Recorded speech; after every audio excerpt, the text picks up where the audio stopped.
Hey everyone, how's it going? We're happy to have you all here from all around the world. If you're new to the channel, welcome to the family. Don't forget to like and subscribe. So in Iran, they announced that they arrested 5 people in the Yazd area on charges of spying. But honestly, let's be real here.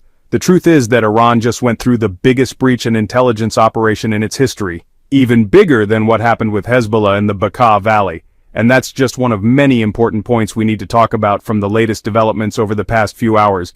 Things are moving super fast. We want to know, what was the result of Iran's strike on Israel? And what about Israel's latest strikes deep inside Iran? What's the real story behind the downed F-35 fighter jets? And Iran's threats to hit Israel back with 20 times the number of missiles that landed yesterday? There's a lot going on, and we're here to break it all down with you. To put it simply, Iran has been seriously infiltrated. You've heard about the spies and agents, of course, but the arrest of these 5 people is just a small piece of the puzzle. What's surprising is how much time they wasted, arresting 5 people just because they were caught filming. And sure, it turns out they were taking pictures to send to the Mossad, so that's probably true. But the real shock came after the announcement yesterday from Iran's internal security, calling on citizens to report anything suspicious, whether it's a neighbor, a friend, or a relative doing something unusual. But the real question is, where were you all this time? Where were you when Ismail Haniyeh was assassinated right inside a building affiliated with Iran's Revolutionary Guard? That should have been a wake-up call. Your entire security apparatus should have been turned upside down from that moment. You should have started clearing house and checking every single department in your intelligence services. That assassination meant your systems had been deeply compromised. And even after that, you didn't do anything. You just kept going like normal. Then you saw what happened to Hassan Nasrallah and the rest of the Hezbollah leadership, systematically taken out, one by one. Where were you then? Now today you don't even trust yourselves. Let me be honest with you. What Israel did in its strike yesterday was straight-up decapitation. No exaggeration.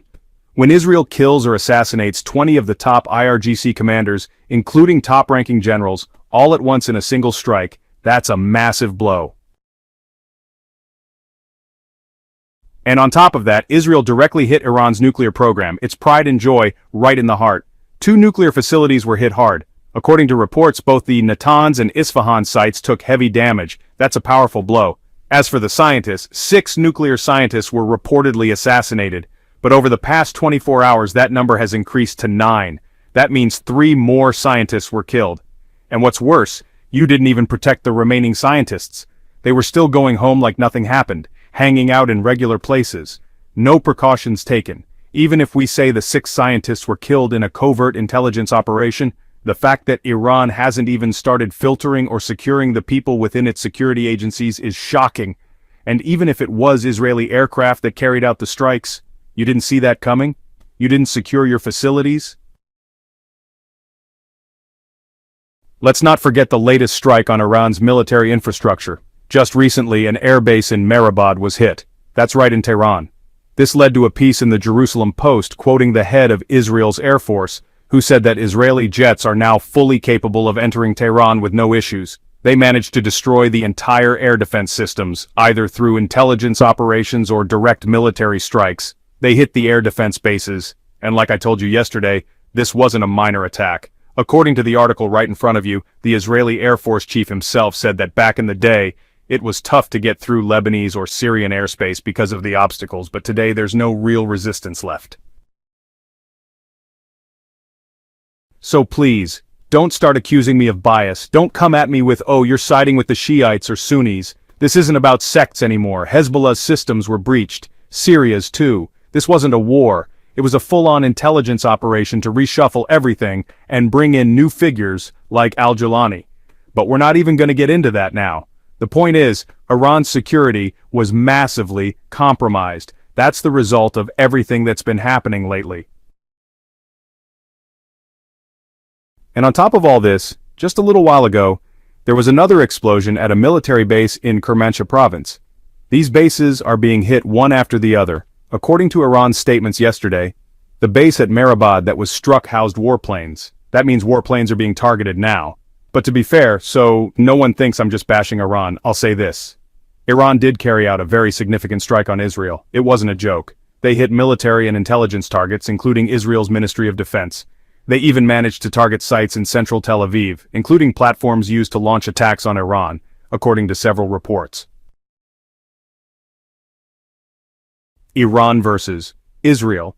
What's really going on? So, Iran said they only targeted military sites like Mehrabad and others. But then, why did missiles land in civilian areas? Let's be real. If Iran actually meant to hit civilians in the heart of Israel, the whole world would have turned against them immediately. What's happening is that when Iran launches missiles, Israel's air defense systems shoot most of them down, and some of the wreckage ends up falling on civilian areas. Plus, Israel's using jamming systems to throw the missiles off course, so even if Iran aimed for military targets, some of the missiles still veer off and hit civilian spots. That's what's really going on. Now, on to the latest. Iran made two huge statements today, very intense ones. They promised that their next strike will be 20 times bigger than the one from yesterday. According to them, they're ready to launch 2,000 ballistic missiles. That's absolutely insane. A strike that big could cause massive destruction. But here's the real question. If they already had 2,000 missiles ready, why haven't they used them until now? Why wait? What are they holding back for? Meanwhile, on the other side, Israel's defense minister came out and said something crazy. He literally said, if the Iranian defense minister gives the order again, we'll burn all of Tehran to the ground.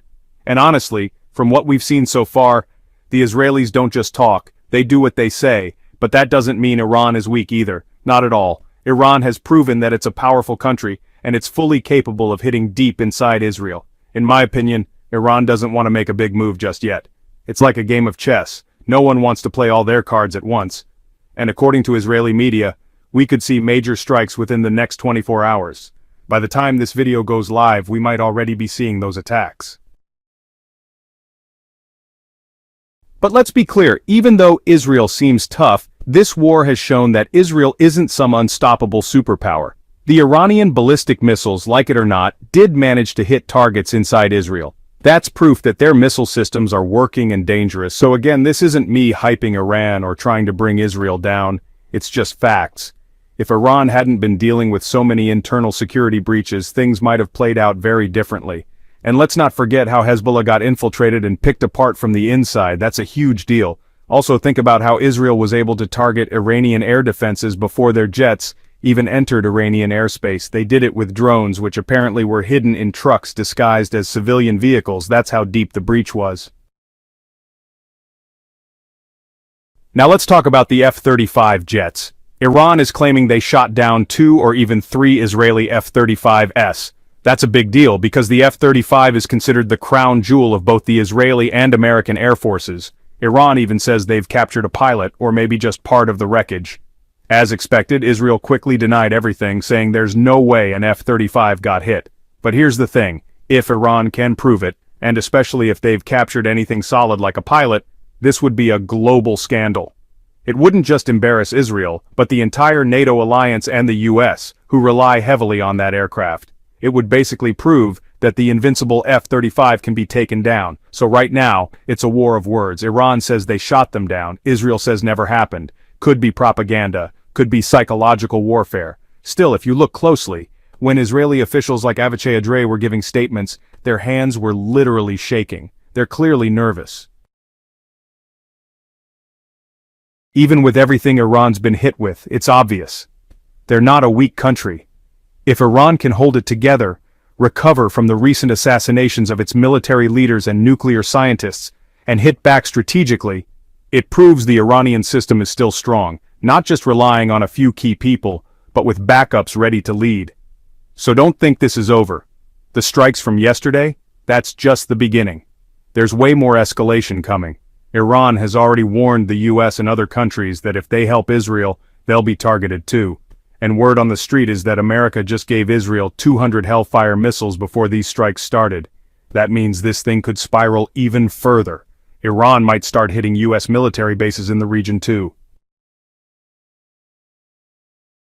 So is the war about to get worse? I'm telling you now, yes, 100%. What's coming is going to be way bigger than what we've seen so far. Buckle up, because we're about to witness